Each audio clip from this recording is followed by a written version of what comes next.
apart just in time. You say at least it was worth the try.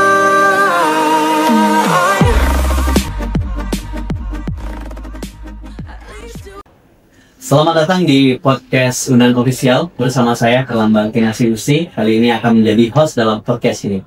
Ya, para pemirsa dan teman-teman semua, hari ini kita akan berbincang-bincang dengan salah seorang guru besar dari Universitas Andalas yang insya Allah besok akan di pengukuhan ya, Bu Prof ya.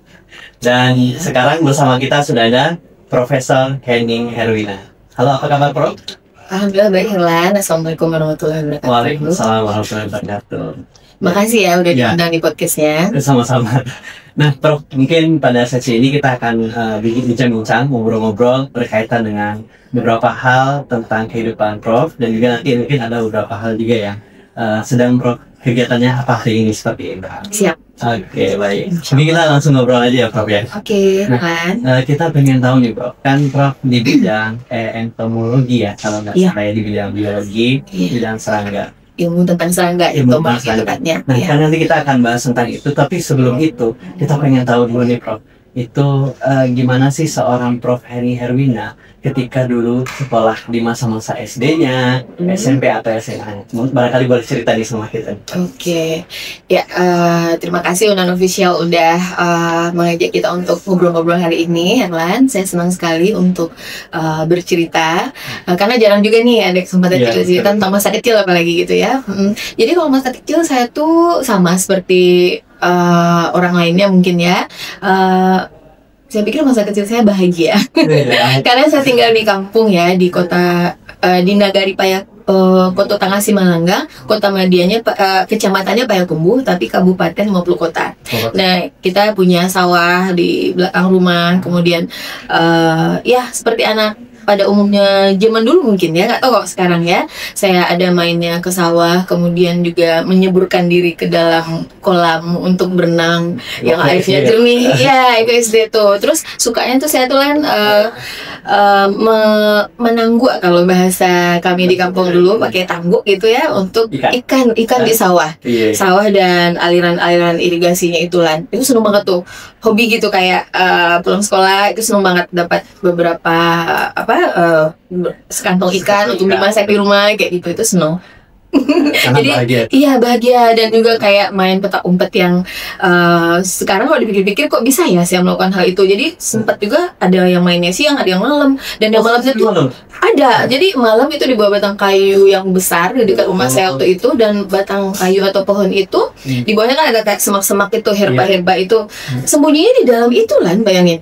Iya, sembunyi dalam itu dan malam-malam gitu. Kalau dipikir sekarang nggak mungkin kan saya lakukan itu, dan kita nggak punya rasa takut, it's just fun gitu, senang sekali waktu itu. Dan saya bersyukur menikmati masa-masa itu yang sekarang saya kenang sebagai sebuah hal yang indah kan. Iya betul. Gitulah kalau yang SD ya. Kalau SMP biasa saya lanjut SMP Negeri Bunga Stangkai. Kalau SD itu SD Negeri Kota Tangasi Malangga, kemudian SMP Negeri Bunga Stangkai. Dan saya tuh suka seni, jadi saya suka baca puisi, suka ikut lomba-lombanya juga, dan ikut-ikut lomba itu sambil menikmati puisinya sendiri itu bagi saya tuh sesuatu yang menyenangkan juga gitu, di samping pelajaran sekolah ya. Jadi kayak ada hal-hal yang menarik di setiap saatnya, kayak ikut lomba, menyaksikan lawan bertanding yang pinter kayak gitu. Itu tuh seru banget waktu itu. Dan alhamdulillah nilai baik ya. Saya suka belajarnya tuh kalau saya tuh sambil mengulang lagi apa yang ya SMP ya. SMP saya perhatikan, saya tuh suka membaca lagi apa yang materi-materi yang diberikan. Jadi cara belajarnya kayak gitu. Ada orang yang kayak nulis lagi kan. Waktu SMP saya mengulangnya. Tapi setelah sini, setelah kuliah tuh lebih kepada menuliskan ulang. Karena kalau kuliah kan saya di biologi, jurusan biologi, sekarang departemen biologi, jadi itu kan banyak hafalan tuh Len. Jadi dengan menulis ulang, karena kan ada hafalan-hafalan nama tumbuhan, nama hewan, itu saya tulis ulang lagi, dan saya pikir itu memori saya jadi meningkat ya recordnya. Jadi sekali lagi saya baca hasil catatan ulang saya dengan lebih simple, lebih kecil, sehingga tidak merasa berat dengan materinya, itu insya Allah nilainya jadi bagus. Alhamdulillah. Berarti SMP udah nemu metode belajar sendiri. Ya, by the time sih beda-beda cara belajar, kayak gitu sih lah. Tapi dengan cara seperti itu ketika SMP bisa tetap jaga performa bagus nilai. Ya alhamdulillah sempet kayak juara juga sempet kayak gitu. Dan ternyata ikut lomba-lomba puisi juga. Itu harus. Waktu itu iya. Karena tapi kalau boleh tahu sampai level mana dulu Bu Prof yang lomba puisinya?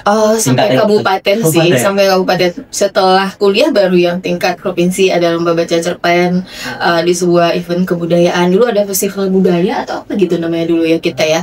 Festival budaya saya lupa ya. Tahun 90-an. Belum lahir. Ya, jadi dulu kita ada kayak festival budaya tahunan, dan itu dulu ada Taman Budaya Padang. Sekarang juga masih ada kan. Tapi Taman Budaya itu dulu sangat fungsional gitu ya. Jadi ada lomba-lomba teater, saya juga ikut teater di saat S1, namanya teater jenjang. Di situ saya banyak belajar misalnya MC, kemudian saya juga terhubung ke TVRI Sumatera Barat. Saya ngisi acara remaja kayak gitu sih. Semua berawal dari SMP tadi ya. Kayaknya tuh ada kaitannya dong. Bahkan yang di teater jenjang Bapak Sahrial rasanya nama bapaknya, tapi ibunya namanya Ibu Sofia Trisni yang membina kita. Itu tuh jadi juri tuh dulu zaman saya di SMA-nya gitu. Pas ketemu di provinsinya. Nah gitu tuh. Jadi dunia itu menyenangkan bagi saya. Pas kuliahnya di dunia saintifik ya, biologi, itu juga saya suka banget karena saya suka alam kan tadi dari kecil. Tapi kita kayak pengen tahu juga nih, ketika dari SMP-nya ini Prof, itu selain punya metode belajar, terus juga bisa suka eksplor seni gitu ya Prof ya? Iya. Nah itu ketika SMA apakah berlanjut? Ya, kesenian. Lanjut. Jadi saya ikut lomba apakah puisi bahasa Indonesia atau bahasa Inggris, dan itu membuat kita harus pergi ke sekolah lain atau mungkin ke panitianya menyelenggarakan di tempat wisata misalnya di Bukit Tinggi. Nah itu kan menyenangkan tuh. Saya dibayar kuku pergi ke Bukit Tinggi untuk sebuah event. Beli biaya sekolah. Iya. Alhamdulillah kalau menang gitu. Menang tuh saya dapat trofi yang tinggi banget kan, untuk ukuran segini deh. Segini, wah. Alhamdulillah untuk sekolah dia. Biasanya kan yang bina kita guru olahraga ya, di saya ya. Sempat juga ada yang kayak pialanya tuh kayak nggak rela gitu, udah sempet bawa pulang kemudian bawa simpan di sekolah gitu. Jadi saya tuh tidur aja pas diambil.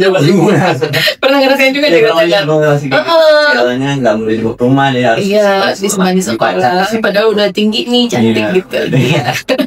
Tapi nggak apa-apa, just ya pengalaman yang sangat berharga dan menyenangkan sih ketika itu. Terus sama di sekolah juga berarti nilai tetap terjaga juga ya Prof, yang maksudnya studinya kan ini. Iya. Atau SMP kan sempat juara umum tuh. Saya sebenarnya nggak pedean sih, jadi sempat nggak mau nerima rapor, pergi ambil rapor, tapi dibilangin sama gurunya, kamu juara umum baru ikut.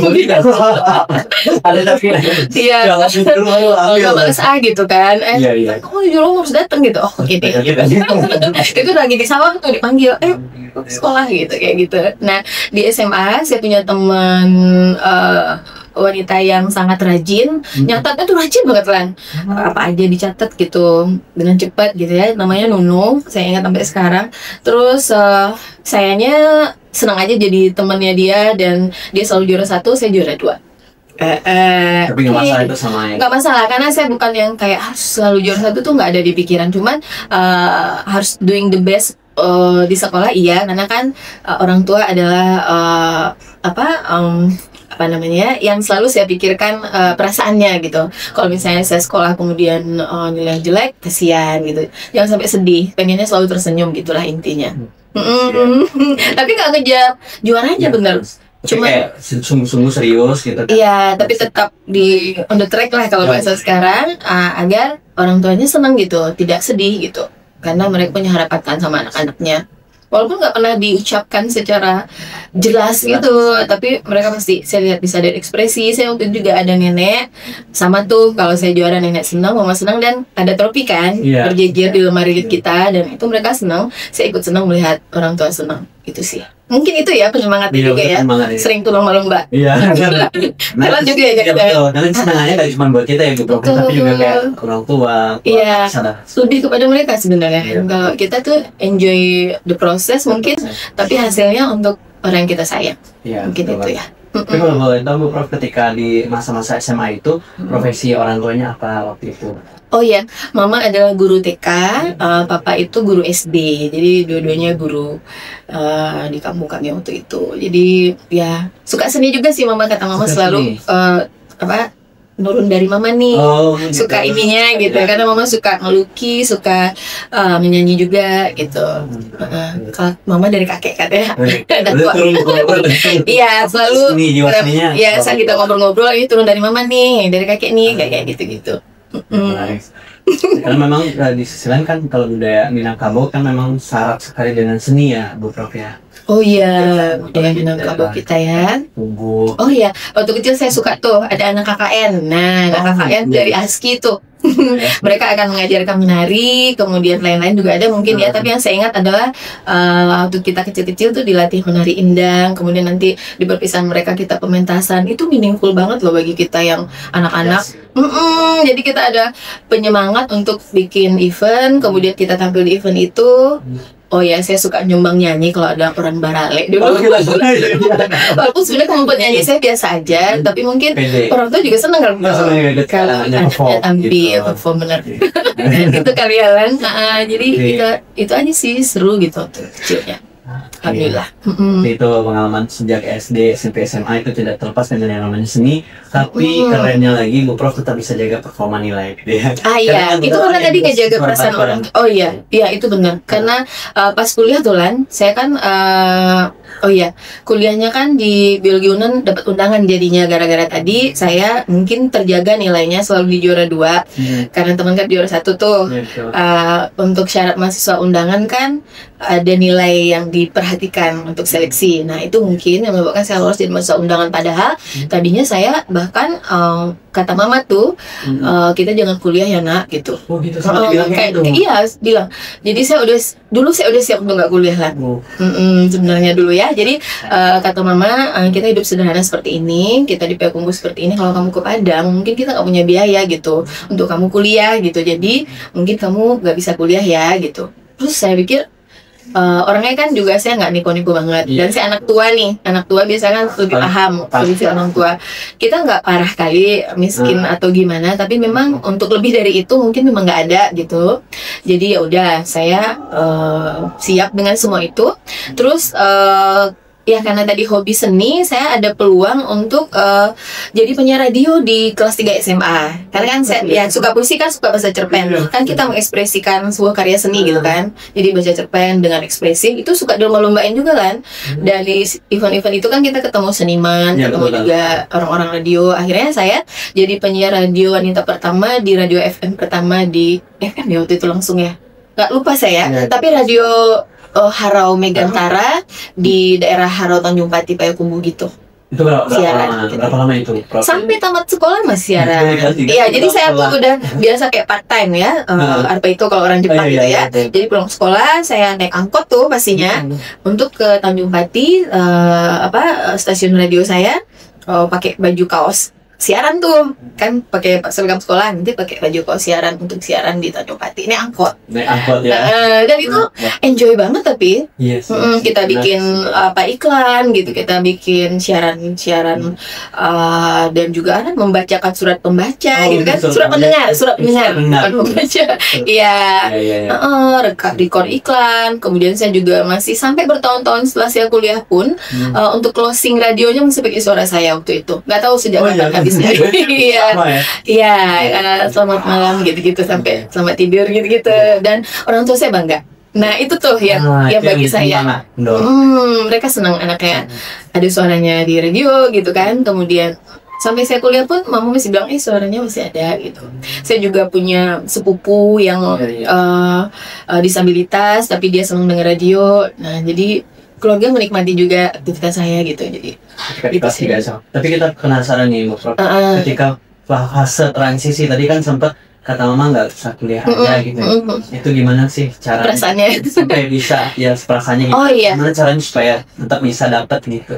Alhamdulillah karena saya anak tua sih Lan, saya paham aja kondisi keluarga, jadi nggak apa deh kalau nggak kuliah. Apalagi saya ada kayak kompensasi kan. Saya siaran, dan bagi seorang announcer atau broadcaster itu tuh kayak their life gitu loh. I love it gitu. Saya suka ngelakuinnya. Ya udah sih kerja ini aja juga kan seru gitu. Jadi saya nggak apa-apa ketika mama bilang nggak akan kuliah ya gitu deh, teman-teman siap-siap kuliah, saya tidak. Ada yang ngasih contoh soal kakak-kakak angkatan gitu. Ya saya simpan aja gitu sih Lan. Jadi saya udah siap untuk tidak kuliah dulu sebenarnya. Tapi kemudian tentu Tuhan mengatur dengan sangat sempurna gitu ya. Saya diberi kesempatan oleh guru untuk mengisi formulir masuk undangan gitu. Oh gitu. Ketika sebelum tamat atau setelah tamat ini Bu? Di saat kita masih sekolah tuh biasanya. Sekarang juga masih ya kayak gitu kalau nggak salah.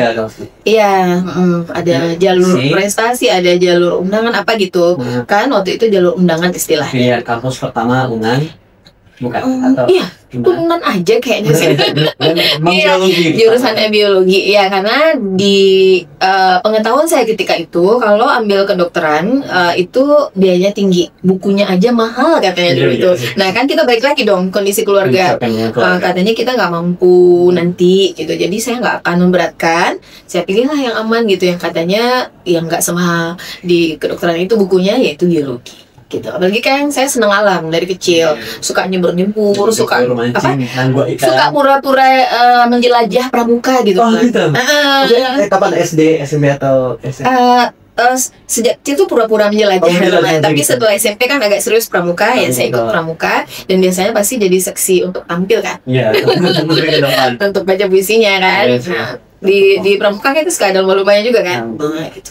Saya lebih dipakai untuk itunya gitu kan. Karena ada yang fisiknya, kemampuannya, saya untuk lomba-lomba seninya. Nah seperti itu. Sebenarnya kita udah terspesialisasi dari dulu ya, jangan-jangan bukan jangan-jangan ternyata gitu. Ternyata. Ayo Bu, berarti itulah fasenya ketika awalnya Mama bilang kayak gitu, tapi coba aja dulu ketika ada guru ngasih form dan akhirnya sampai lah di biologi. Iya, alhamdulillah ternyata lulus undangan. Akhirnya yang tadinya keluarga merasa tidak akan menguliahkan anak pertamanya, akhirnya berpikir gitu, udah diundang nih gitu. Akhirnya kami keluarga mama rapat dengan bukan rapat sih, berembuk lah ya dengan kakak beliau gitu. Akhirnya urunan untuk saya ke Padang. Jadi saya 10.000 dari siapa, 10.000 dari siapa. Waktu itu masih puluhan ribu yang saya butuhkan, kira-kira 60.000 lah. Udah termasuk kos 25.000. Iya, ada kata kakek sama om. Ya jangan dilewatkan, ini kan diundang, masa iya nggak kita upayakan gitu. Jadi akhir bulan atau ya awal bulan ya, itu kita mengoleksi urunan. Kayak gitu, memang seperti itu kondisi keluarga ketika itu. Tapi semua support dengan caranya. Dan ya 10.000 dari kakek, misalnya berapa dari siapa gitu, itulah yang dipakai untuk ke Padang. Makanya ketika di Padang jadi mahasiswa, saya nggak mau dong nyanyiakan. Iya betul, karena harapannya banyak. Iya, yang berharap gitu sama kita, yang mau support sama kita tuh banyak gitu loh. Yang tadinya kita nggak akan kuliah, udah kuliah aja udah kita syukurin gitu ya. Masa sih udah jadi mahasiswa kita tidak bertanggung jawab gitu, itu sih Lan. Jadi makanya pas tahun pertama saya tuh berharap kan nilainya bagus, ternyata nggak terlalu gitu. Jadi saya sedih, makanya udah kayak gini disupport di rumah, nilainya biasa-biasa aja, ini saya nggak bisa nih kuliah doang, saya harus kerja gitu. Jadi saya pergilah melamar kerjaan ketika itu ke kantor-kantor gitu ya. Iya masih semester 1. Sebenarnya di semester 1 saya udah ada ngelamar juga di radio FM di Kota Padang. Cuman kan anak baru perlu pengalaman gimana bagi-bagi waktu. Jadi nggak bisalah saya ambil peluang untuk siaran dulu ketika itu di semester pertama.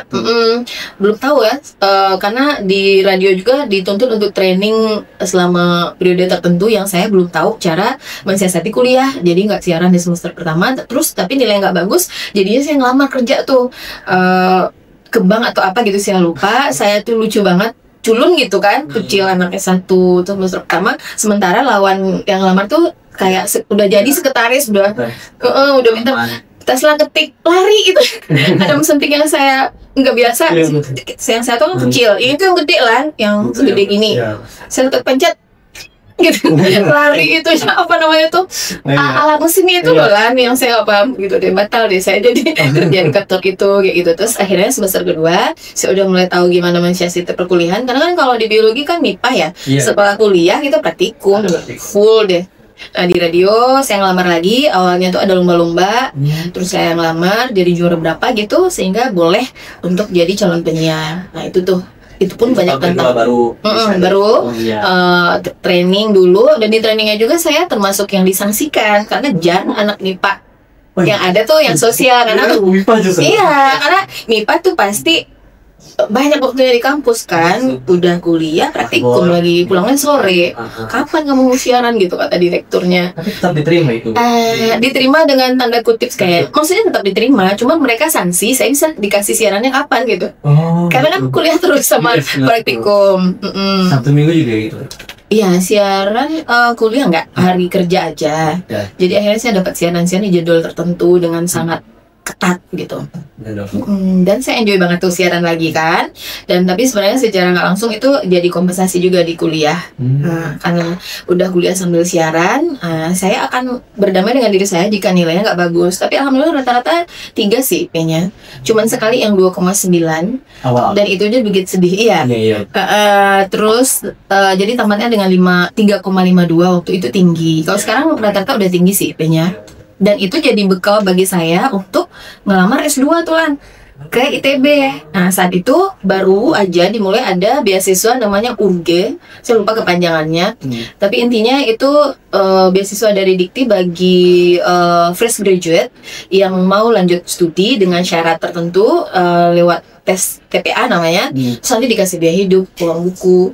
Jadi saya nggak akan merepotkan orang tua, boleh untuk lanjut studi gitu sih. Full dapatnya. Justru ketika selesai S1, peluang S2-nya lebih terbuka lagi. Dan itu juga nggak saya tuh yang ininya Lan, yang temen. Jadi saya ada teman sama kayak di SMA. Sekarang cowok nih, dia juga rajin banget, namanya Alpentri almarhum. Semoga di tempat yang damai. Ipen loh kami manggilnya. Jadi dia tamat pertama, saya tamat kedua. Maksudnya wisuda apa, lulusnya, ujian sarjananya, karena rajin-rajin lah belajar gitu kan. Saya juga di antara siaran tuh kuliah harus nomor 1. Jadi kuliah atau praktik nomor 1 sampai di tempat kerjaan saya tuh itu pasti belajar sambil siaran gitu biasa. Atau kadang-kadang siaran malam tuh kru kadang ada keluar kota ke Mentawai dan ada kendala ya saya siaran lanjut padahal besok mau ujian. Tapi itu dinikmatin aja. Siaran tanpa ngomong lagi, biasanya muter lagu iklan gitu doang. I love the job gitu so much gitu ya. Meskipun masih umur masih gitu-gitu. Terus mau tadi lagu-lagu sekolah gitu ya, Iya, sejak sekolah udah di Padang pindah ke radio FM, itunya beda sih ya, target marketnya beda. Kalau yang di Padang tuh lebih ke banyak lagu baratnya, karena Sip FM tuh milih segmennya kayak gitu, anak muda menengah ke atas gitu loh Lan. Nah jadi beda. Kalau di Payakumbuh itu masyarakat umum, petani gitu, gitu. Jadi beda segmen istilahnya waktu di radio. Dan saya enjoy waktu itu. Cuma emang pasti saya ada ketika harus praktikum atau kuliah lapangan juga di biologi, itu di kantor saya akan ada kayak iya, ada pernah saya datangin artis Roni Sianturi, namanya itu suaminya Atik CB, tahu? Itu artis lama ya. Itu Atik CB itu rocker, terus Roni Sianturi itu kayak boy bands. Itu kita datangin di zaman itu, sama ini juga Mayang Sari. Itu mereka datang. Nah itu pas lagi datang saya sempat di momen tertentu nggak bisa dampingin karena harus kuliah lapangan di hutan penelitian biologi di belakang kampus kita ini. Saya pilih ikut itu sehingga dimarahin lah, dikomplain lah di kantor gitu. Ini kita lagi event, kamu pilih itu gitu. Tapi saya ambil kuliah. Ya, I don't care gitu. Ya, oke, saya nikmati hukuman di sana. Kayak gitulah kira-kira. Iya, misalnya bisa kena hukum nggak siaran berapa lama kayak gitu. Diambil, kan itu manajemen ya, kita pilih. Kita harus memilih ya. Bagi saya kuliah tetap yang paling utama. Sehingga ya itulah, sehingga nilainya lumayan bagus dalam tanda kutip ketika itu, sehingga layak untuk dilanjutkan dan lolos seleksi untuk S2 di ITB, biologi ITB. Gimana pengalamannya ketika di ITB gitu? Jadi di ITB, karena saya orang daerah nih, secara umum orang berpikir kalau orang daerah pastilah kalah dengan kota yang lebih maju di Bandung waktu itu. Atau kita sebagai S1 yang dari daerah tuh nggak akan mampu bersaing dengan yang lulusan dari sana gitu. Tapi ternyata pada kenyataannya tuh nggak kok gitu. Tergantung kita aja mau belajar atau gimana nya gitu. Apalagi saya itu waktu itu di lab entomologi, namanya juga ada lab entomologi, ada Prof Sulaksono Sastrodihardjo, kemudian junior beliau Bapak mantan dirjen kita tuh Pak Intan Ahmad, Profesor Intan Ahmad. Itu juga orangnya sangat sportif, welcome banget gitu. Jadi suka banget sama dosen-dosen di ITB juga yang sangat apa namanya itu ya, memberikan kepercayaan dan keyakinan bahwa Anda akan mampu. Bahkan pernah saya tuh kuliah statistik, nilainya dapat C. Terus Pak Intan bilang, Ken, kamu udah nilai C ya? Iya Pak, ulang dong, nanti kamu gak bisa kumlot gitu. Terus sama hati saya bilang, iya gitu aja, ulang dong. Iya, kayak bilang gitulah. Terus saya kumlot gitu, emang bisa gitu kan. Tapi kata-kata dia yang sedikit itu bermakna banget bagi saya sebagai mahasiswa ketika itu. Jadi saya ulang, dan alhamdulillah ya kumlot lah. 3,83 saya hafal sih. 3,83 itu biologi biologi S2 biologi S2 ITB itu memang jurusan biologi ada, kemudian labnya entomologi ketika itu. Dan itu, jadi makanya kalau saya tuh sekarang juga punya mahasiswa, saya sangat support mereka karena dulu saya sangat disupport oleh dosen-dosen saya lah. Di S1 juga, di sini ada Prof Siti Salma dan Prof ada Helmi. Itu juga welcome banget. Tugas akhir saya tuh ditawarin, kamu mau nggak penelitian tentang kupu-kupu di Lembah Harau gitu, kayak gitu. Oke Pak gitu, karena saya juga sering jadi MC dan lain-lain, jadi beberapa dosen kenal gitu dan mereka berkomunikasinya juga cepat ke kita. Nah makanya kalau mahasiswa saya berharap ini sih gitu, berkomunikasi dengan siapa aja sehingga orang bisa terlink ke kita gitu. Saya pikir itu ada kaitannya juga sih. Nah, ketika di ITB, kata-kata dosen yang seperti itu aja akhirnya jadi kenyataan gitu. Ken, kamu ulang dong C kamu satu itu, nanti biar kamu bisa kumlot gitu. Padahal saya sebagai orang daerah berpikir, ya apa sebisanya lah saya kuliah gitu. Tapi bisa kok, saya alhamdulillah di ITB kumlot istilahnya juga gitu. Ya. Beasiswa juga, dan saya pikir karena lingkungan di sekitar kita tuh sangat positif, kita jadi ikut-ikutan nggak mau dong mengecewakan dosen tadi, Pak Intan. Saya juga nggak mau mengecewakan beliau gitu ya. Kok beliau kayak gitu percaya sama kita gitu loh Lan. Apalagi kita atensinya mahasiswa yang dari daerah. Iya, yang katanya nanti sulit bersaing, tapi enggak. Dan tergantung gimana kita belajar.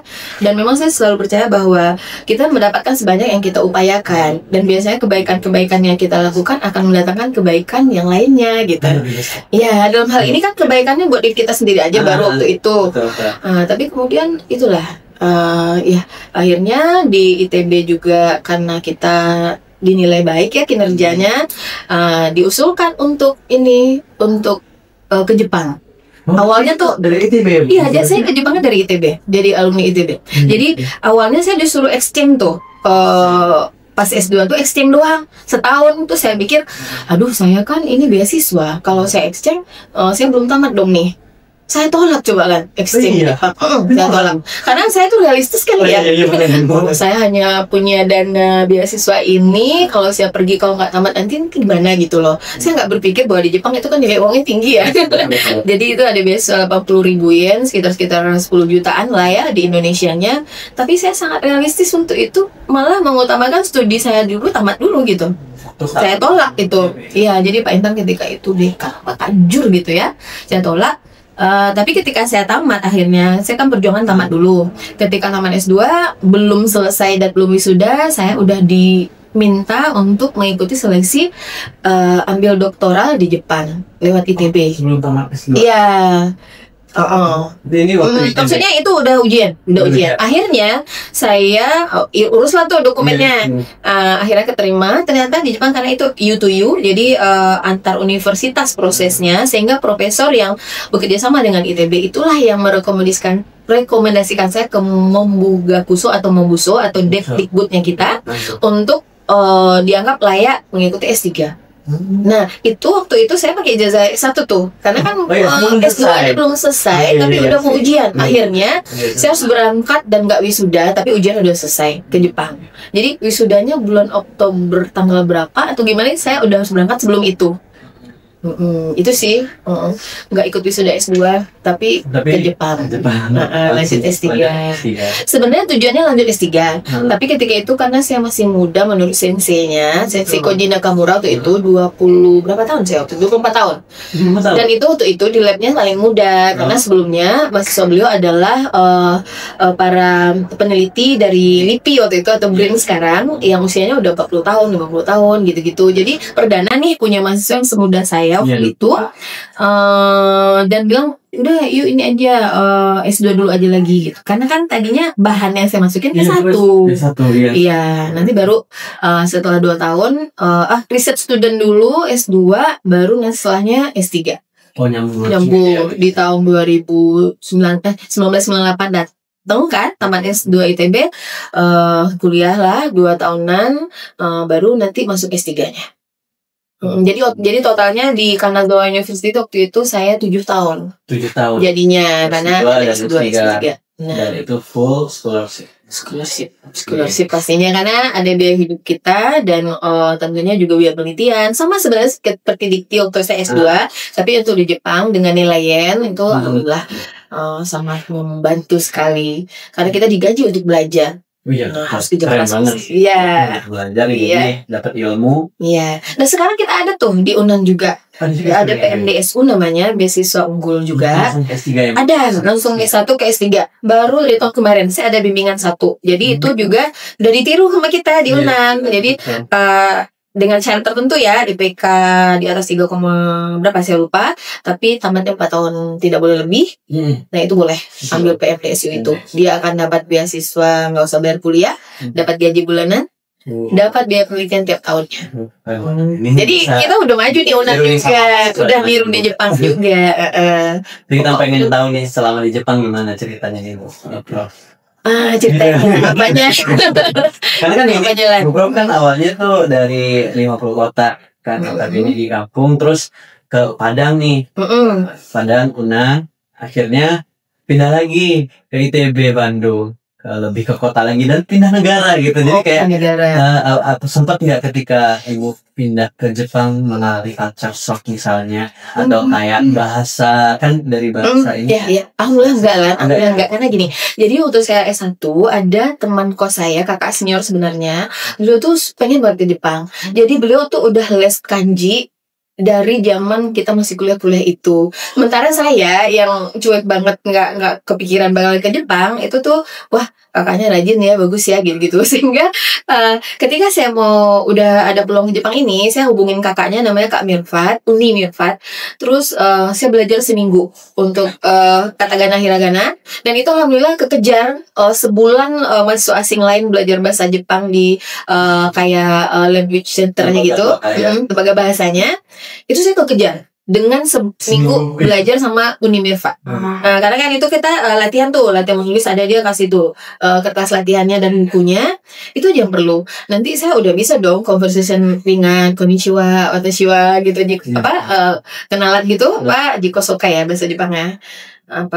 Kenalan gitu-gitu udah. Jadi alhamdulillah nggak shock sih karena di sana juga kita dikasih kesempatan untuk ikut kelas bahasa Jepang bagi mahasiswa asing.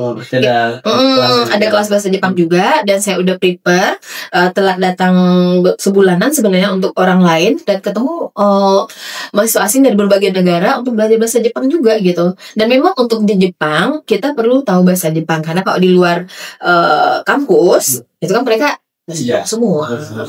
Jadi supaya kita nggak merasa dialami terus kita gitu deh memang mesti paham bahasanya untuk kenal dan bicara dengan masyarakat di luar. Kalau nggak pasti ngerasa di dunia lain. Merasa di anime. Iya. Satu lagi harus tahu di mana orang jualan bubuk cabai. Kalau orang Padang.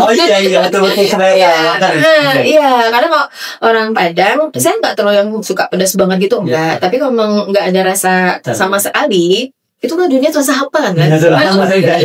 Benar nggak sih? Iya, soalnya ada toko internasional yang ada bubuk cabai, nah itu dimodif aja. Kita udah bisa bikin masak goreng cabai segala macam, tinggal dikasih bawang bombay biar dia lembut dulu gitu, terus udah aman deh dunia udah. Jadi bahasa sedikit kita harus paham, kemudian juga pengetahuan tentang bagaimana mengelola memasak gitu ya, sesuai dengan selera kita. Yang penting halal juga kan. Kalau di luar negeri kan mereka nggak mikirin itu. Tapi komunitas Muslim akan membimbing kita di student yang baru datang segala macam akan ditunjukin di tempat-tempat di mana kita bisa mendapatkan sumber halalnya. Jadi nggak usah cemas juga sih. Oh, di luar negeri. Masa-masa penyesuaian diri ketika berangkat ke Jepang itu nggak lama gitu ya. Alhamdulillah nggak lama. Jadi karena kita ada bekal sedikit berbahasa, senseinya sama orang-orang lab juga senang gitu. Oh iya. Iya, daripada kita bener-bener tuh Inggris doang gitu kan, kayak orang asing banget. Gitu. Iya, jadi dengan kemampuan kita sedikit mampu bahasa sehari-hari, arigato gitu misalnya, so desu ka, gomenasai gitu kan. Udah deh, kita jadi cepet akrab, mereka juga senang gitu gaul sama kita. Karena kan biasalah orang Jepang kan agak tertutup ya. Nah, ketika kita udah kenal, mereka juga sangat baik banget dan welcome.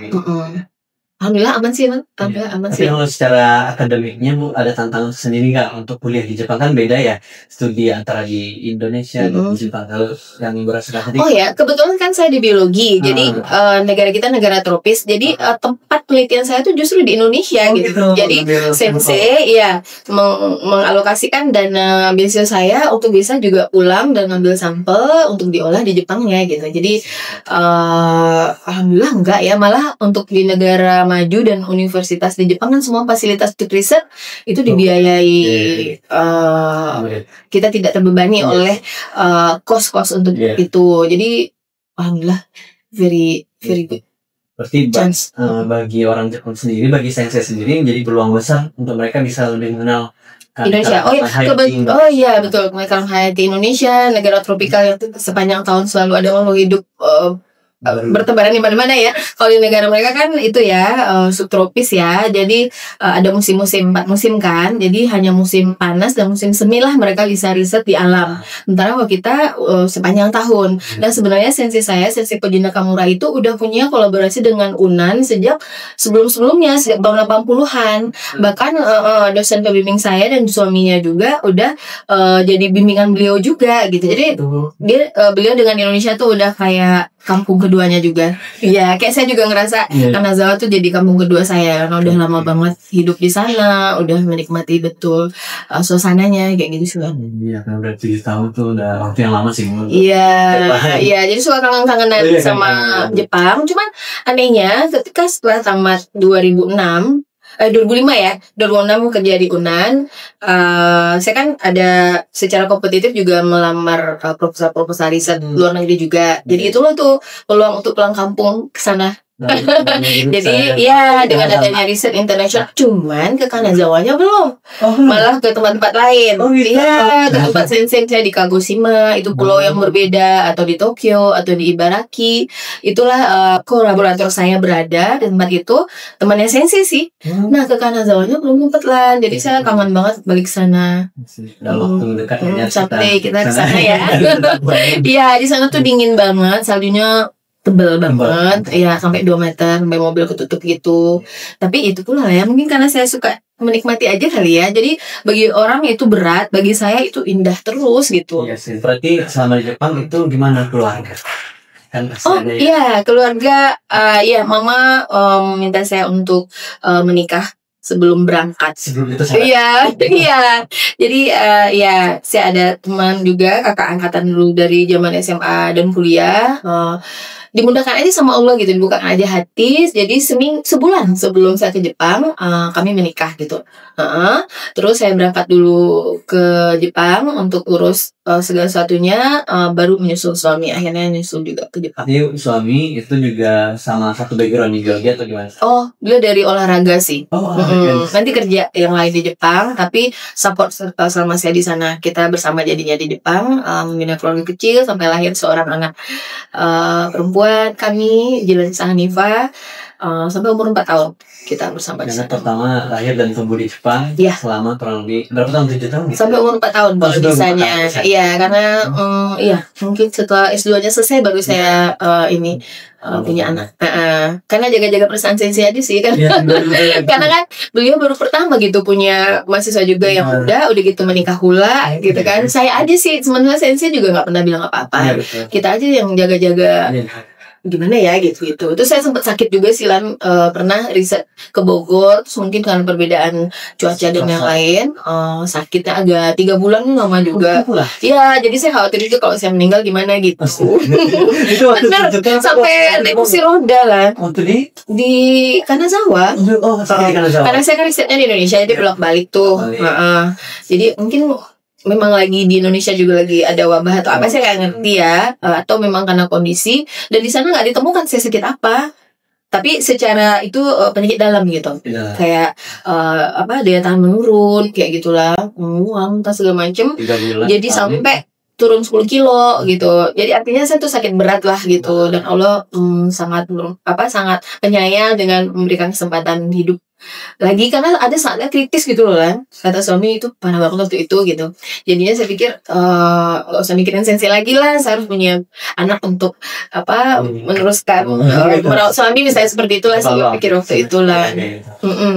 Dan itu juga ketika saya dirawat di rumah sakit tuh, saya banyak gaul tuh sama obacang kayak nenek-nenek ke pasien yang lain, dan itu meningkatkan kemampuan berbahasa saya. Oh iya.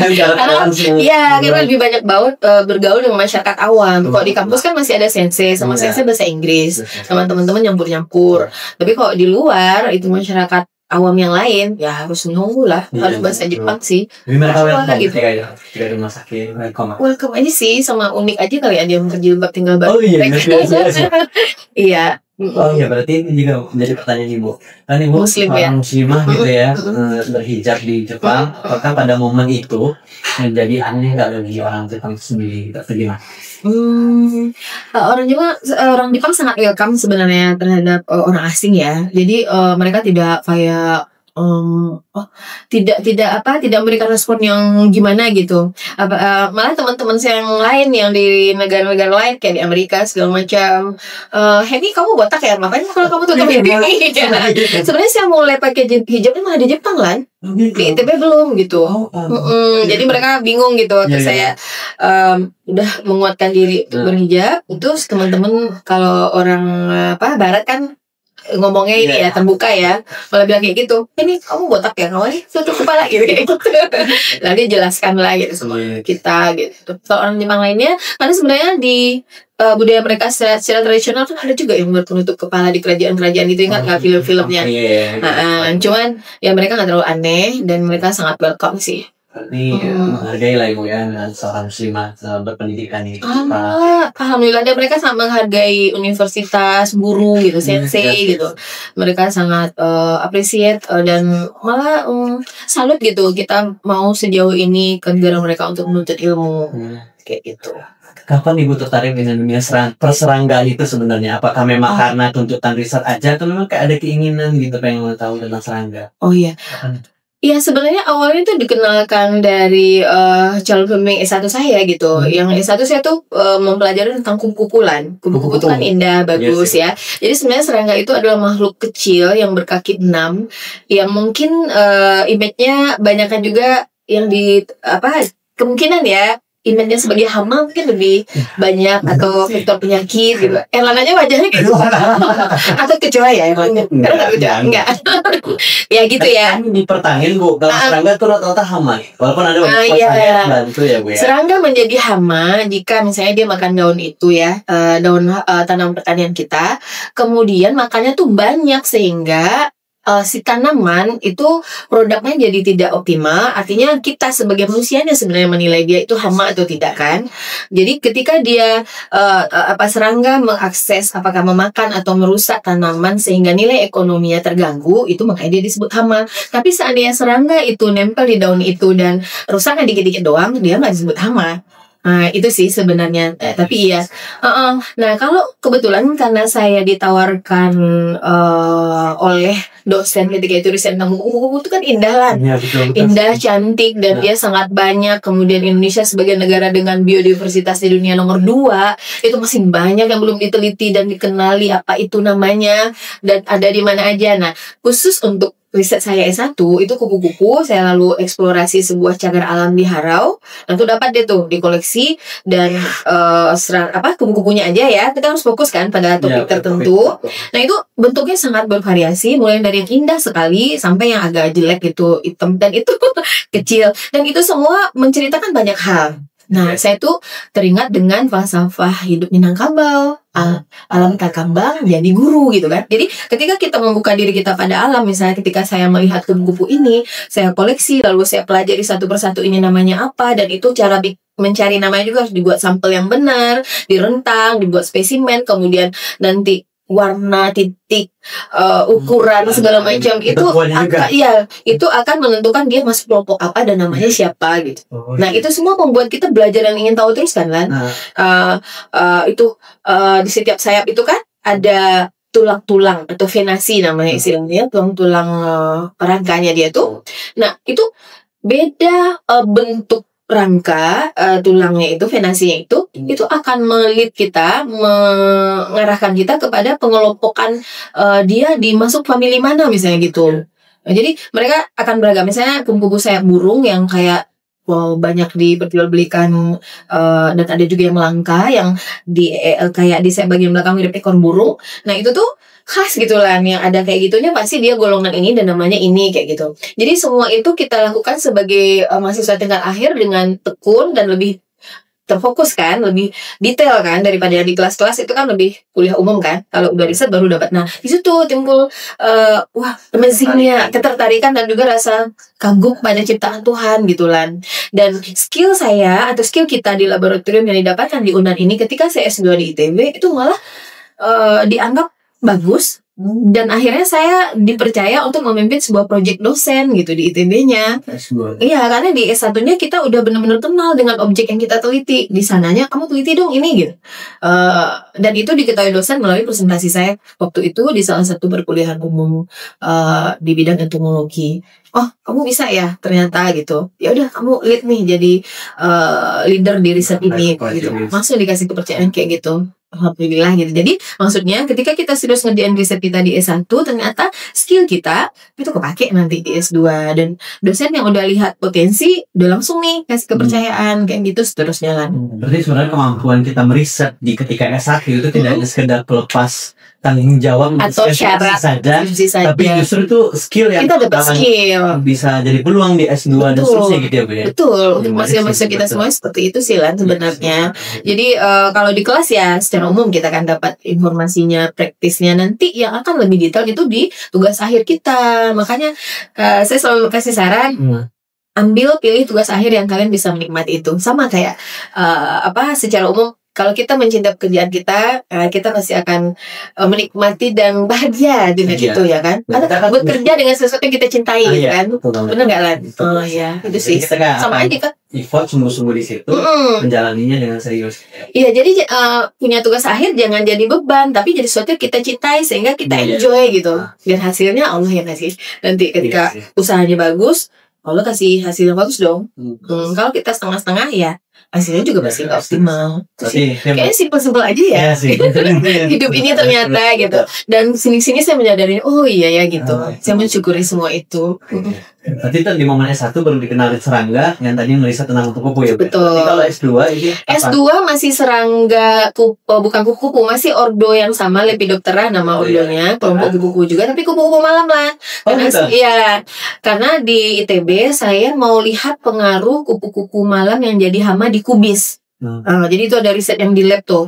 Saya ambil sampel dari Lembang waktu itu kan, kota sayur mayur gitu. Dingin kan di sana, kayak kita Bukit Tingginya tuh di daerah-daerah Batu Pilanu atau apa. Nah, itu tuh ambil sampel, kerja di lab, lihat efek-efek pengaruh metabolit sekunder pada tumbuhan terhadap si hamanya. Nah, mungkin boleh Boleh dijelasin sedikit nih Bu, apa namanya definisi dari kupu-kupu malam menurut Anda? Karena kadang sebagai istilah tertentu gitu. Oh iya, ada istilah kupu malam di kehidupan sosial kan. Tapi kalau ya, ini yang sebenarnya yang dari biologinya. Jadi itu sering sekali kami sebagai periset di yang kalau ngambil tema kupu-kupu harus mampu menjelaskan ini. Jadi kalau kupu malam dan siang itu masuk dalam ordo yang sama Lepidoptera, tetapi subordonya beda.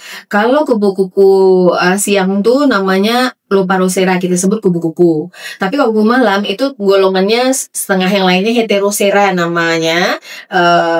Itu kupu-kupu malam. Dan sebenarnya secara morfologi atau bentuk itu bisa dikenali. Kalau kupu-kupu siang itu biasanya badannya langsing. Terus kalau istirahat sayapnya ditekuk kayak gini kan, sayap kupu kayak gini nih. Nanti dia kayak gini tuh istirahat. Tapi kalau kupu-kupu malam badannya biasanya agak montok.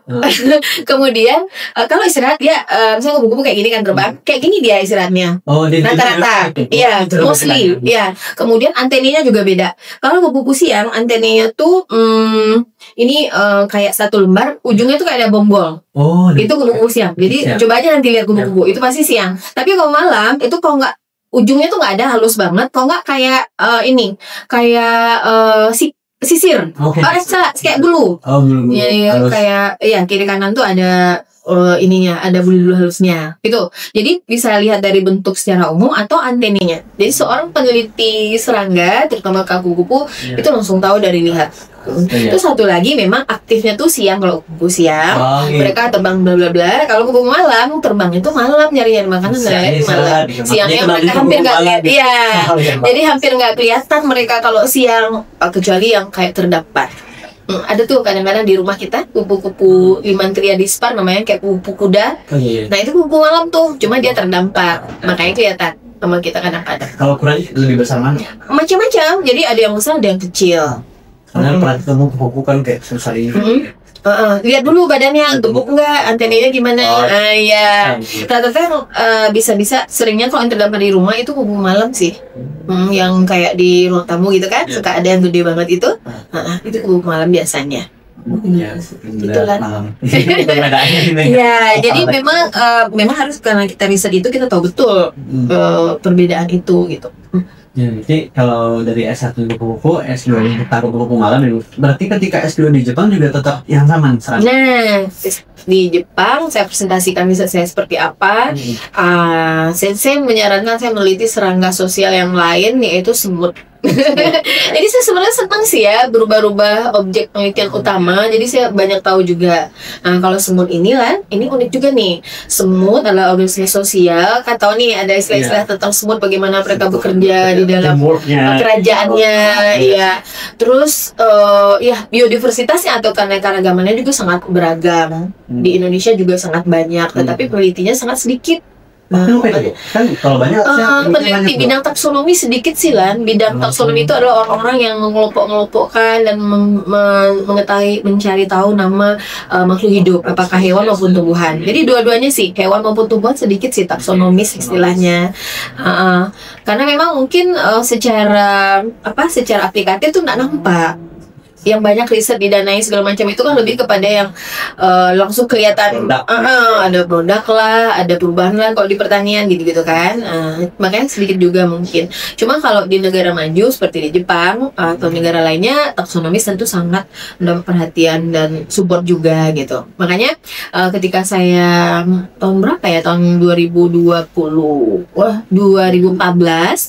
itu ada mahasiswa bimbingan saya S1 yang lolos dapat beasiswa untuk S2 ke Kagoshima University. Itu untuk taksonomi, itu sensei di sana namanya Sensei Yamane. Itu sangat bahagia karena Indonesia kekurangan taksonomis Henisang. Jadi ketika udah pasti, namanya Rijal ya mahasiswa saya ini, ketika udah pasti bakal dapat beasiswa, Sensei Yamane yang waktu itu mau pensiun dengan bahagia udah menyiapkan meja untuk Rijal untuk datang 3 bulan lagi, bayangin. Karena orang Jepang tuh kan ini banget sama karir ya, sama beliau kan seorang peneliti semut sejati. Jadi tekadnya untuk membuat melahirkan seorang taksonomis dari Indonesia tuh sangat besar gitu, sehingga saya aja terharu gitu loh inilah Henisang mikroskop buat Rizal Chang nanti ya gitu, bayangin. Karena dia saking mulia hatinya itu menciptakan seorang ahli dari Indonesia yang akan datang ke lab dia 3 bulan lagi, bayangin. Karena bagi beliau riset itu adalah segalanya sih. Iya. Itulah, iya. Jadi dari riset aja kita udah belajar banyak gitu. Dari hal-hal seperti itu aja kita udah bisa dapat peluang-peluang untuk berinteraksi dengan banyak pihak gitu, untuk melahirkan karya riset. Dari serangga yang kecil. Wah, kecil lagi saya. Kecil. Ada kupu-kupu siang tadi ukuran gede, terus kupu-kupu malam yang hama kubis agak mengecil. Mengecil lagi ke semut, harus lihat pakai mikroskop lah. Terus S3-nya Bu, apa nih serangganya? Iya, S2, S3 tuh semut. Semut gitu ya. Iya, dan semut itu walaupun dia kecil, fungsinya juga banyak tuh Lan. Jadi ada yang bisa jadi predator atau pemakan hama lainnya atau serangga lainnya. Ada juga sebagai pengurai, ada juga yang penyebar biji. Jadi fungsinya di alam tuh sangat banyak. Makanya ya karena kita belajar yang kecil-kecil, maknanya bagi alam ini, bagi bumi itu besar gitu sebenarnya. Kemudian juga karena kami di taksonomi juga mempelajari dari morfologi atau bentuk-bentuk, ketika kita diamati di bawah mikroskop itu amazing banget bentuknya Lan. Jadi semut yang kayaknya cuma titik-titik itu aja beda-beda Lan. Sama iya, jadi ada yang wajahnya kayak Dracula, ada yang panjang mulutnya karena itu dia adalah predator, jadi mulutnya panjang. Tapi kalau dia untuk ngambil biji doang, mulutnya pendek. Nah itu adaptasi seperti itu, variasi seperti itu, kekayaan seperti itu bikin kita jadi tambah bersyukur pada ciptaan yang Maha Kuasa gitu. Wah, luar biasa sekali ya diciptakan gitu. Terus untuk membedakan mereka namanya apa dan tugas-tugasnya juga, sampai giginya berapa, bulu-bulunya tumbuh di mana itu berapa buah kayak gitu. Nah itu tuh sedetail itu. Tapi dari situ kita jadi tahu jadi semakin bersyukur dan sambut dan merasa amazing, luar biasanya ciptaan Allah Subhanahu wa Ta'ala gitu. Baik lagi tuh kayak orang Minang belajar dari alamnya, jadi membuat kita jadi kayak terpancing untuk tahu lebih jauh lagi gitu. Walaupun dari hal yang terkecil. Iya, dan walaupun kita awalnya kami itu sebagai biologis mempelajari jenis-jenisnya aja, nanti untuk aplikasinya juga bisa lah, karena kita udah tahu semut ini tuh bisa untuk predator, misalnya pemakan hewan tertentu, bisa jadikan pengendali hama gitu. Jadi nyambuk tuh dengan pertanian gitu. Makanya masih bisa dapat hibah-hibah juga gitu. Karena kalau hibah-hibah penelitian kan butuh kayak hasilnya apa sih gitu. Nah, jadi walaupun kami di biologi ilmu dasar, ketika dikaitkan dengan misalnya ketahanan pangan segala macam, itu nyambung.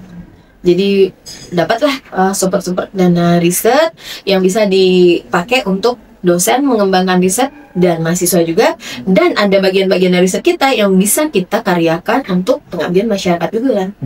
Berarti memang melalui entomologi ini Ibu sekarang sebagai guru besar ya Bu. Berarti iya, alhamdulillah dapat guru besarnya melalui bidang entomologi ini. Jadi banyaknya sampai di riset semut tuh Lan.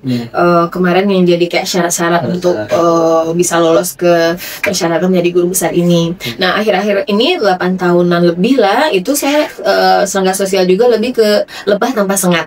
Nah, jadi galo-galo. Jadi mereka deket tuh, masih dalam satu ordo Hymenoptera namanya. Yaitu yang kalau bersayap tuh mereka kayak selaput gitu. Dan ini lebih seru lagi lah, karena dengan galo-galo atau lebah tanpa sengat ini itu produknya langsung dapat dilihat oleh masyarakat langsung. Jadi ada madu. Nah, madu ini nanti kita kembangkan lagi, apakah jadi obat, apa jadi konsumsi langsung, dan potensi-potensinya, kemudian bagaimana membudidayanya, itu tuh masyarakat sangat sangat antusias. Jadi kami sebagai peneliti atau pengabdi itu merasa semangat juga gitu untuk mendampingi masyarakat atau usaha-usaha kecil untuk mengembangkan potensi alam yang ada di Sumatera Barat, karena Sumatera Barat punya keunikan juga jenis-jenisnya lah yang nggak ada di tempat lain, yang kemudian endemik gitu ya Bu ya. boleh dikatakan endemik atau di tempat lain tidak berkembang dengan baik juga gitu. Ada tuh yang kayak gitu. Nah, itu yang bikin kita semakin hari tuh tidak selalu bersemangat gitu loh Lan. Apakah untuk mengetahui potensi yang ada seperti apa, dan juga pada waktu yang sama karena sebagai dosen dituntut untuk melakukan pendidikan, penelitian, dan pengabdian masyarakat. Nah, apa yang kita kerjakan sekarang itu bisa gitu loh untuk kita pakai di dalam kampus maupun di luar kampus. Itu sih Lan yang membuat kita selalu bersemangat gitu untuk bekerja gitu. Seperti yang disampaikan tadi kan, kalau misalnya kita menekuni sesuatu itu dengan senang, gembira, dan kita suka itu, akhirnya kita nyaman ketika harus mengeksplor itu. Iya, dan itu kan Lan, kalau misalnya kita peneliti itu atau apa ya, ya seorang saintis itu ketika ingin mengetahui sesuatu, dia kan mencoba mencari tahu. Setelah tahu, ada lagi tuh muncul, oh kalau ini diginiin gimana ya gitu.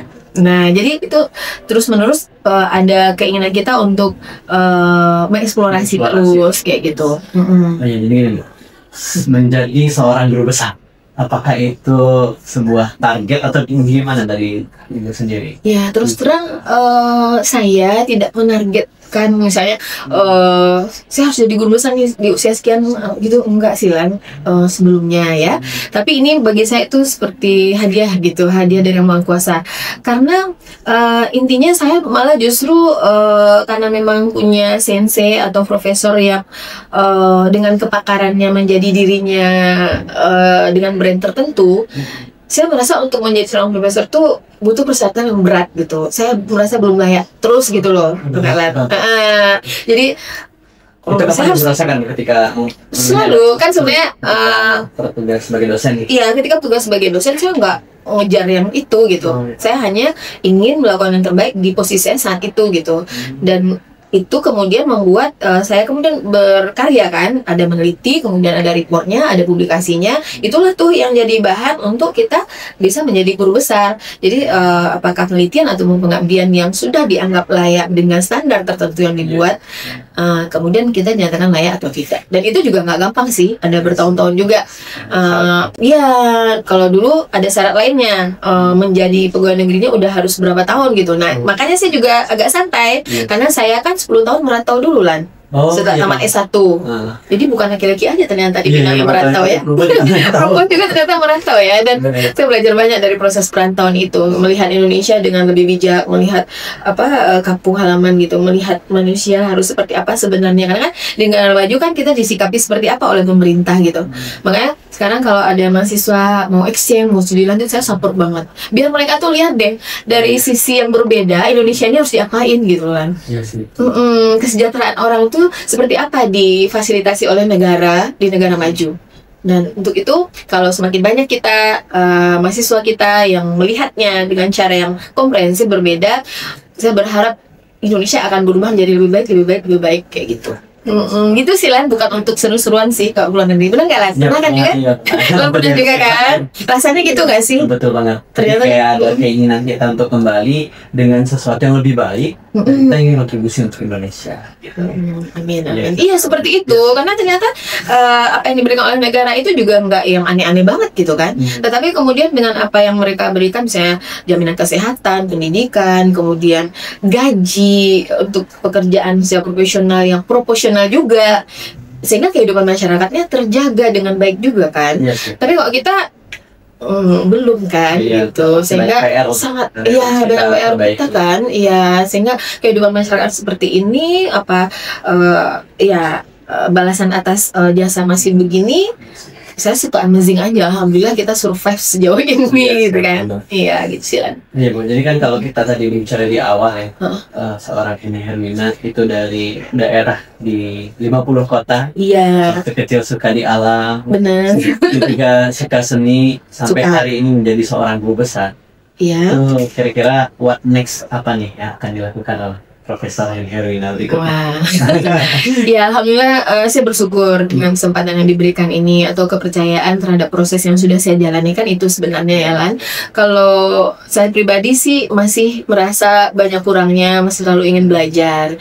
Tetapi tentunya dengan kesempatan yang ada ini, apresiasi yang diberikan ini oleh pemerintah melalui proses yang saya lewati, tentu saja saya ingin seperti tadi Lan, impian saya sangat sederhana gitu, membuat generasi muda, mahasiswa kita menjadi orang-orang yang mumpuni untuk dirinya sendiri, sehingga nanti bisa membuat masyarakatnya lebih maju dan sejahtera. Jadi membuat generasi muda, membuat siapapun yang ada di sekitar saya berpotensi mampu untuk mengelola dirinya, sehingga dia juga mampu untuk mengelola orang-orang sekitarnya, sehingga kesejahteraan masyarakat menjadi tercapai gitu sih Lan. Sederhana sih pengennya, tapi itu nggak mudah juga gitu kan.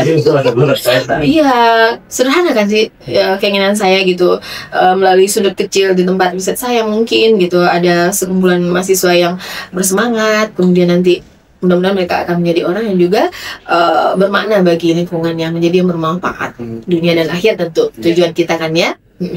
Mudah-mudahan tercatat di akhirat juga, karena tujuan hidup kita tidak hanya di dunia kan Lan. Sebenarnya itu juga jadi apa kita sih ya, sesuatu yang kita syukuri bahwa tujuan hidup kita tidak hanya di dunia tapi juga di akhirat, sehingga apapun yang kita lakukan tuh ada kontrolnya gitu sih Lan. Iya betul banget. Karena ketika kita punya tujuan yang lebih jauh, nggak cuma dalam konteks keduniaan tapi juga ada akhirat, kadang itu yang membuat kita menjadi lebih banyak energinya gitu untuk explore, untuk menjalani. Iya, karena kalau dunia sampai di mana gitu ya. Bener lah, iya. Iya, dan belajar di biologi itu atau belajar serangga sekalipun yang kecil itu memberikan kita pelajaran yang banyak lah. Misalnya kayak lebah aja tuh, udah ada di Al-Quran dikatakan bahwa lebah bikinlah sarang di tempat-tempat di mana di gunung atau di tempat yang dihuni manusia katanya gitu. Jadi kata Allah gitu ya, dan hasilkan madu yang bisa jadi obat gitu. Itu tuh udah ada dari zaman dulu, makanya tinggal kitanya yang bagaimana mengeksplorasi, memberdayakan sumber daya alam dalam hal ini hayati ya, misalnya lebah, agar bisa diberdayakan sebaik-baiknya bagi masyarakat gitu kan. Nah, cuma nggak bisa sembarangan juga, karena misalnya lebah itu diambil semena-mena, misalnya lebah hutan itu kan belum bisa kita budidaya tuh Lan. Nah, kalau tidak dipelihara secara lestari, artinya panennya barbar aja gitu, diambil semua, nggak ada lagi nanti habis. Atau tanaman tempat dia bergantung untuk lebah hutan ya, lebah bersengat ya, itu nggak dipelihara atau ditembangi, atau kita karena pembangunan atau populasi kita terus menggasak mereka. Nah, nanti mereka kan nggak bisa survive juga, nggak bisa survive. Mereka adalah polinator, nanti terganggu pertanian dan gitu ya. Banyak bidang yang terganggu. Memang menjaga alam biodiversity itu tanggung jawab kita bersama. Gitu. Nah, itulah sehingga ya dalam proses ini itu semua selalu kita selipkan kesadaran tersebut kepada generasi muda agar dunia umurnya yang kita tidak tahu ini gitu tetap terjaga dengan baik gitu. Itu sih kayak jadi PR gitu sih sebenarnya. Ini kita udah sejam lebih. Banyak ya. Aduh, maaf nih. Boleh dikasih closing statement buat Dahlia ya untuk teman-teman kita, apakah mahasiswa yang hari ini lagi struggle, yang lagi berjuang, mereka di dunia kampusnya, atau mungkin para dosen yang juga sedang memperjuangkan penelitian dan sebagainya, mungkin apa kira-kira pesan buat mereka gitu sebagai seorang guru besar ya. Insyaallah besar. Iya, apa ya? Pesan saya kalau untuk dosen dan mahasiswa, sebenarnya lakukanlah yang terbaik di posisi kita saat ini, karena di masing-masing posisi kita itu pasti kita mempunyai makna yang besar gitu. Dan lakukan yang terbaik itu dalam tanda kutip itu seoptimal mungkin.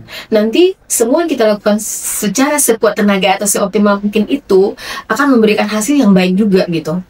Bagi siapapun sebenarnya, apakah bagi diri sendiri ataupun lingkungan kita gitu. Itu sih, jangan berhenti untuk berusaha dan berbuat baik dengan seoptimal mungkin, karena pasti itu butuh perjuangan. Ya, betul. Insya Allah nanti akan ada manfaatnya baik bagi diri sendiri maupun orang lain, gitu sih. Tapi kalau untuk masyarakat secara umum, saya ingin menggali terkait keanekaragaman hayati yang harus dilindungi ini Lan. Jadi berharap walaupun dari sisi yang sangat kecil, misalnya makhluk hidup yang sangat kecil, lakukanlah eksplorasi alam dengan cara yang bijak. Karena kalau tidak, ada sisi-sisi di dunia ini yang jadi tidak seimbang gitu. Jadi misalnya kalau misalnya membersihkan lahan jangan dengan api misalnya, karena itu akan membunuh semua organisme lainnya, padahal targetnya hanya tanaman tertentu gitu, dan itu sangat tidak baik. Kemudian juga untuk pembangunan segala macam, sebaiknya itu didiskusikan dengan pihak-pihak yang terkait agar ada penghubung ke alam yang bebas misalnya. Jangan terkotak-kotak sehingga makhluk-makhluk di alam ini jadi tidak mampu berkembang seperti seharusnya atau bahkan punah gitu-gitulah. Dan itu ada sih teori-teorinya, tapi intinya tindakan kita untuk peduli saja pada alam, insya Allah itu akan sangat bermanfaat bagi kita dan anak cucu kita ke depannya. Langkah kecil, peduli pada hal yang kecil akan memberikan makna yang besar bagi kehidupan bumi. Gitu sih lah. Bingung juga sih mau per kalimatnya. Jadi ini kita kelas lagi ya. Oh silakan. Terima kasih ya untuk kesempatan untuk berdiskusi hari ini. Baik, teman-teman dan para bermanfaat. penonton semuanya, itulah Prof. Henny Herwina, yang mana beliau seorang profesor pakar di bidang entomologi, dan pesan beliau, sebagaimana kita hari ini berkehidupan bersama dengan alam, maka bersama-sama kita menjaga keanekaragaman alam, terutama di Indonesia yang begitu besar ya, beliau. Ya. Dan untuk setiap orang yang sedang berjuang, maka perjuangkanlah itu dengan sungguh-sungguh. Nanti kita melihat apapun yang terjadi, tapi perjuangkan terlebih dahulu, maka tanpa disadari atau bahkan kita sadari kita berada di posisi yang kita nggak sangka, sebagaimana Prof. Henny Herwina. Iya, sebagai Allah jadikan juga. Nah, Berarti kita berjuang artinya tandanya kita bersyukur dengan apa yang kita miliki, dan nanti rezeki atau kemudahan Allah akan datang dari tempat yang tidak disangka-sangka. Nah, iya, itu. Insya Allah. Terima kasih Amin, ya. para pendengar podcast non official. Mudah-mudahan bisa berjumpa dan bisa mendengarkan pertanyaan kita yang lain. Sampai jumpa.